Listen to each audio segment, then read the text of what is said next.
Hello and welcome to this special broadcast. I'm Parikshit Luthra. It was a night of relative calm at the border after 4 days of heavy artillery firing as India and Pakistan reached an understanding to halt military action. Defence Ministry sources said that the night remained largely peaceful across Jammu and Kashmir and other areas along the international border. Prime Minister Modi chaired a high-level meeting with Defence Minister Rajnath Singh, External Affairs Minister Subramaniam Jaishankar, NSA Ajit Doval and all three service chiefs on the India-Pakistan tensions. Sources said that certain political decisions were taken during the meeting. The three defence forces held a joint presser and showed the damage caused to Pakistan's airbase. They revealed that India used a multi-layered air defence system to minimise damage from Pakistan's attacks. Air Marshal AK Bharti said all of India's military bases continue to remain fully operational and are ready for any future mission should the need arise. He added that the Indian Air Force did not strike Pakistan's Kirana Hills. Is there a confirmation that we actually hit Kirana Hills, or we were careful of not to do any such thing? Thank you. Thank you for telling us that Kirana Hill houses some nuclear installation. We did not know about it. Okay. And we've not hit Kirana Hills, whatever is there. Okay. I did not brief in my briefing yesterday. Thank you. All our military bases, all our systems continue to remain fully operational and ready to undertake any future missions should the need so arise. It is a cat and mouse game, and you have to be ahead of the curve to beat your adversary. So that is what is going to happen. So if you ask, was this different? Was this engagement different? Definitely it was different. And a lot of new aspects have come out, but we were prepared for it, we were trained for it, and we were equipped for it. Joining us now is former Foreign Secretary Kanwal Sibal, who's also been an ambassador to the United States. Ambassador Sibal, thank you very much for joining us. We, of course, commend our forces for a successful Operation Sindoor. But there seems to be some discomfort in the Indian establishment with the manner in which the United States has taken credit for this. Just to read out what Donald Trump has said on Truth Social, and he said this on 10th around 4 o'clock in the evening. He went on to say that I thank the strong and unwavering, powerful leadership of India and Pakistan for having strength to end and to know when to stop this aggression. He literally equated Pakistan and India together. Why do you think the United States does this, and how does this leave India with its economic, military and diplomatic campaign against Pakistan? Actually, it's a big mistake that Donald Trump and the American establishment is making in suggesting that this ceasefire is the handiwork of United States of America and giving no agency to India and Pakistan. In fact, the message that comes through is that India could not take any further independent decisions based on the ground situation about whether they should proceed ahead with the confrontation or step back. And that's America has intervened and persuaded both countries to step back. In fact, if you notice that right from the start, we've not at all focused on American intervention. And we've made it appear that it is the Pakistani DGMO who took the initiative to contact our DGMO to talk about a ceasefire. It is the Americans who are saying that they intervene. The Indian side is not saying that. That's one aspect. The other is this equation that Trump is establishing between India and Pakistan, talking about the wisdom of both sides. Also that he's going to increase his trade with both countries, etc., etc. I don't know what the volume of trade is between the United States and Pakistan. But with India, it's a very significant number, $200 billion, with the aim of increasing it to $500 billion by 2030. So there's absolutely no parity. The problem with this is that nowhere has Trump, in his statements, talked about Pakistani truck with terrorism. Pakistan's involvement in terrorism. Now, even if in this statement he had introduced the line that while he commends the leadership of both countries Right. to find to agree to a ceasefire, it is very necessary for Pakistan to address the terrorism issue, because the terrorism issue in Pakistan is not only India directed; it's also been US directed, and it could be directed against US interests in the future too. It's more than a regional issue; it's more than an India-Pakistan issue. So Pakistan seems to have got away with this, and this will embolden them. This is not going to change their narrative. Already they think that they forced India into a ceasefire, and that India actually approached the United States for a ceasefire. And this victory kind of discourse that is coming from Pakistan suggests that there is not going to be any change in their policy. So the United States should have addressed this issue. Even now they should address this issue Ambassador and clarify. Right. Yes. All right. Ambassador, do you feel that the kind of stand that Donald Trump has taken, this now makes it difficult for India to proceed with the trade deal with the United States? Or at least India will now become more wary? No, I don't think so. I don't think so. And that will not be very wise on our part. After all, even if it is not the first time that the Americans have supported Pakistan, we have lived with this over decades. In fact, since the time when the United States was openly supporting Pakistan on Jammu and Kashmir issue and pressing us to make territorial concessions, arming Pakistan, also overlooking China's support to Pakistan to develop its nuclear capability. America had a hand in that too. From that time to today, there's a huge difference in our relationship with the United States. So even if these kind of irritants and more than irritants continue, there is a wider picture. And therefore, we should not make our trade deal and our negotiations on tariff issues and others contingent in any way or linked in any way to the ceasefire issue and America's effort to equate both India and Pakistan. That will not be very wise policy. But of course, we should internalize that when push comes to shove, United States is not that sensitive to India's security interests. And our security interests here are related to China, on which the Americans are more receptive, and to Pakistan, on which unfortunately the Americans don't show this kind of receptivity. Though mind you, here again, if one were to look at the total picture, the earlier messages that were coming from the United States was that it is not a fight, we are not going to get involved, and also giving a signal to India that you can retaliate against Pakistan for the Pahalgam attack, but keep it within limits so that it does not become into a wider regional war.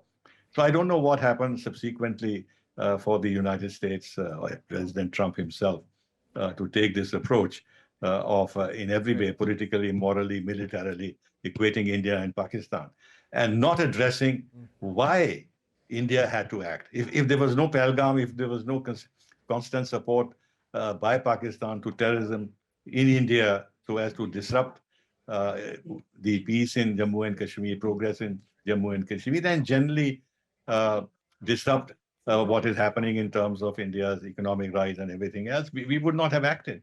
So therefore, that issue has to come forefront. It's not the military dimension. The military dimension is there because of the terrorist attack. Therefore, please focus on the terrorism issue and put public pressure on Pakistan that they have to address the terrorism issue.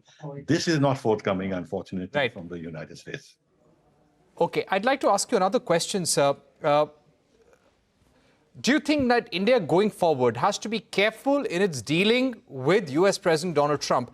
It clearly shows that here's a person, an administration which cannot possibly be trusted. Here you have equated Pakistan, which has so many terror camps which also bred and raised terrorists like Ajmal Kasab, David Headley. They were behind the 26/11 Mumbai attacks, where US citizens were also killed. And here you're saying that both the leaders are leaders of very great countries. He has a tremendous amount of respect for both leaders.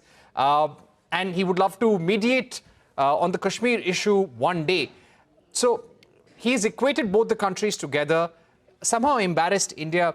Do you think India will now have to take Donald Trump very carefully and with a certain degree of skepticism? Yes, certainly. Now, this whole business about finding a solution to the Kashmir issue. Now, why is he trying to reopen the Kashmir issue? If there's any issue left, as we have stated very clearly, it is that Pakistan must vacate its illegal occupation of parts of Jammu and Kashmir, which legally belong to India. Now, this will encourage other countries also to see if they can offer mediation or open up the Kashmir issue. And then, of course, he's actually himself ignoring totally the Simla Agreement, which is the bedrock of India-Pakistan talks on our bilateral relations, including Jammu and Kashmir. And this is an agreement which has been registered with the United Nations. And Pakistan and India are both bound by it. So why is Trump actually sidelining the Simla Agreement and offering mediation, knowing, or at least his advisors should know and would know, that India has never accepted third-party mediation. Now, as in the case of Kargil, if Clinton at that time felt that if India attacked Pakistan at that stage in the West, then Pakistan could collapse as a country. And therefore, he summoned the Pakistani Prime Minister and read the Riot Act to him. Now, that is up to the Americans to do whatever they want to do with Pakistan. But that's not mediation. But for Trump to talk about mediation, I think is totally uncalled for. However, having said that,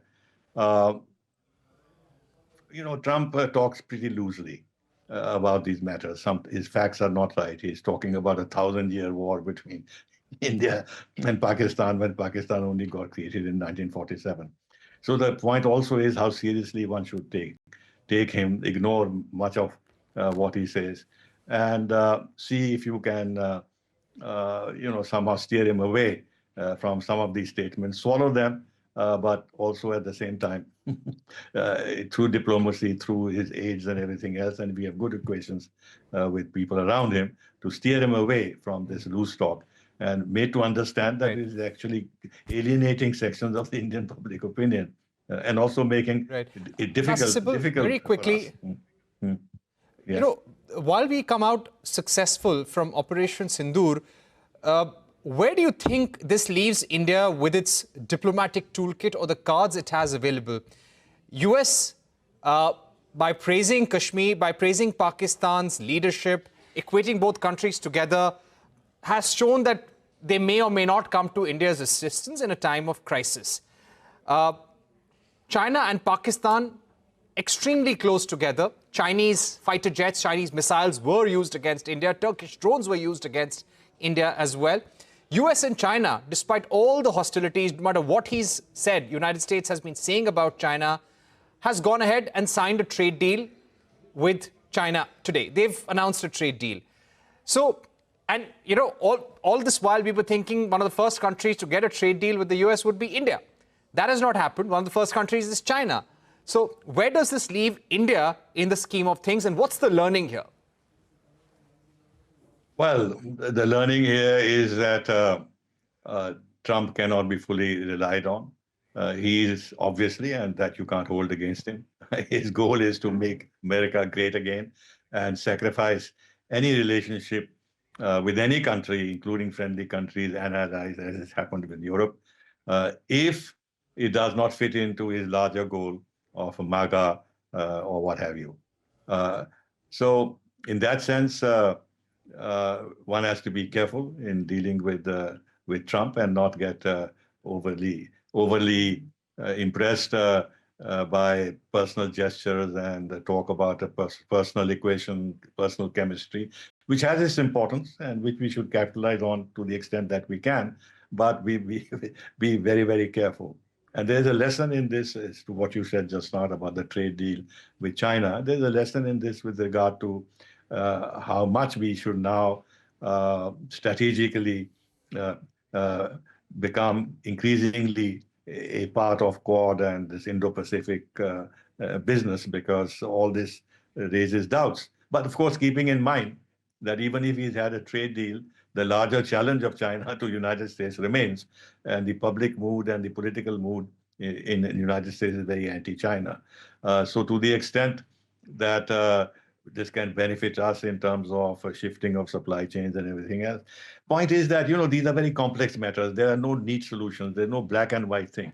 So we have to look at the positives and negatives, try and reduce the impact of negatives, and try to capitalize on the positives as much as we can with very clear head, with very clear perception that at the end of the day, we cannot rely on the United States. And we have to rely on ourselves, but to the extent that because of the commonalities of interest, we can benefit from the US relationship.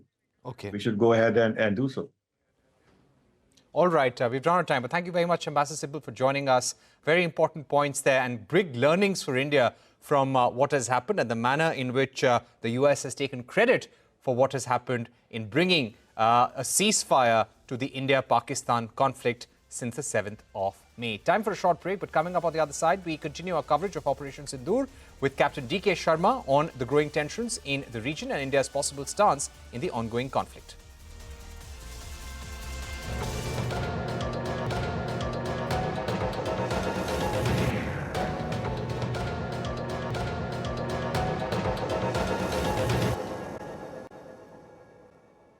Welcome back. Joining now is Captain DK Sharma, former spokesperson of the Indian Navy. We're going to talk to him about Operation Sindoor and how the Navy, the Air Force and the Army came together to counter Pakistani forces. Captain Sharma, thank you very much for joining us on the program. Your thoughts first on how... Thank you so much, sir. Sir, if you had to define the success of Operation Sindoor, what is the kind of message we've sent out to our adversary, Pakistan, and to the world? The only message which now goes out, which is very clear, and the operation is as such going on, that don't mess with us. We are a peace-loving nation. We don't, get into the matters of other countries. And least of all, what Pakistan has done, killing innocents, and now it had to be avenged. So it has been avenged very nicely. And see how maturely the country and the armed forces and the leadership has behaved. We have not targeted anything. No initial attack was or retribution was not on the military installations. It was not on the civil population. It was on the hotbed of terrorists. That 9 targets which were selected with a lot of caution and a lot of intelligence was garnered. Everything was put together, and that is why it took some time. You see, the nation was getting restless that we must avenge it fastest, and so there was no knee-jerk reaction. The forces were given adequate leeway.